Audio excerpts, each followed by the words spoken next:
Governmental efficiency. We hear it all the time, whether it's Trump and Musk's completely failed Department of Government Efficiency or DOGE, or whether it's Reform UK's completely ridiculous pledge that they're just going to find 5% efficiency savings in all government departments. It's a very common belief on all sides of the political spectrum, but it's especially popular with the right and with the fascist right, so that's Reform UK, Republicans in the United States, as well as the old school centre right, the Tories like David Cameron or whoever, that we can magically reduce the amount of money a government spends simply by cutting budgets.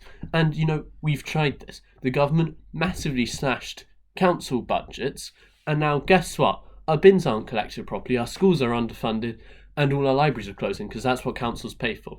This isn't efficiency. This is a loss of service.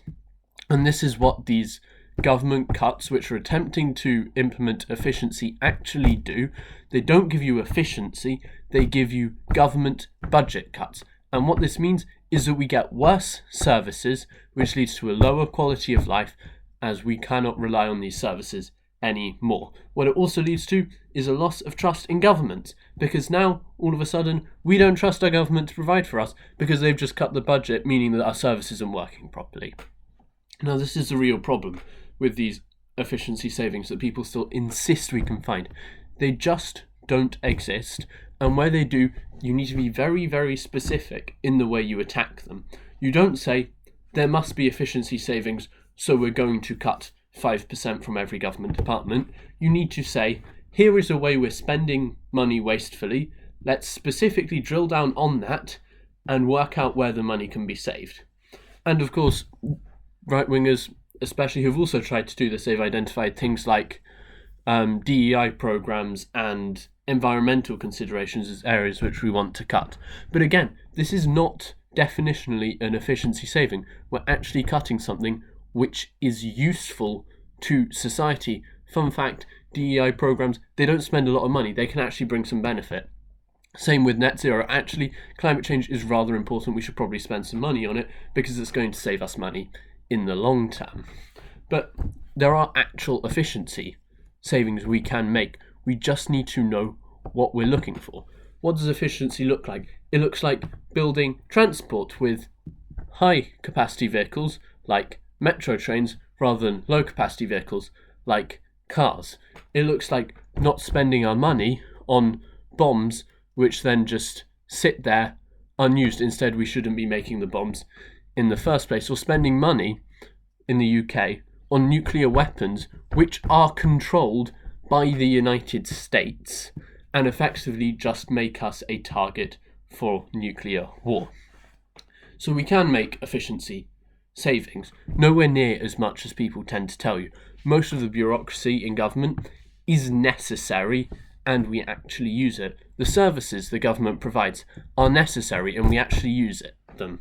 When we talk about efficiency savings, this is not the primary way to go about trying to cut taxes or raising money for services that we find useful, which everyone agrees that are useful, like the NHS. What we actually need to do is recognise that we need to increase taxation in order to pay for those services, if we want to pay for those services. And if we want to lower taxes on certain people, we either have to accept that we're going to either print more money, go into bigger budget deficit, that is, go into greater debt, or tax other people more. So if we really want to lower tax on working people, then guess what? We need to increase taxes on wealthy people. We need to put in a wealth tax, things like that, instead, in order to make up the difference. So here is what I want you as the viewer to be really, really careful about. When you hear a politician talking about efficiency savings, they are not being genuine. These efficiency savings probably do not exist, and therefore you need to think about what their agenda is behind their decision. The decision to cut budgets by 5% across all of government that Reform wants to do, it's a policy so that they can reduce taxes on the very rich, as well as on everyone, but particularly on the very rich, because they like doing that, because it increases it goes with their right-wing agenda. We need to be very, very careful about why these people are saying we can do it and what will actually happen if they try to do this. Because, of course, as I've said earlier, we have tried to do it in the past. But from 2010 till about 2017, it was the UK Conservative and Liberal Democrat and Democratic Unionist supported government's stated explicit aim to put in a programme of austerity. I talked about this on the channel before. This was essentially to find efficiency savings in order that we could reduce the budget deficit and get spending under control, all of those things. But what we actually saw was we just saw a reduction in the basic provision of services, and this is something that we should never have accepted and we should never accept.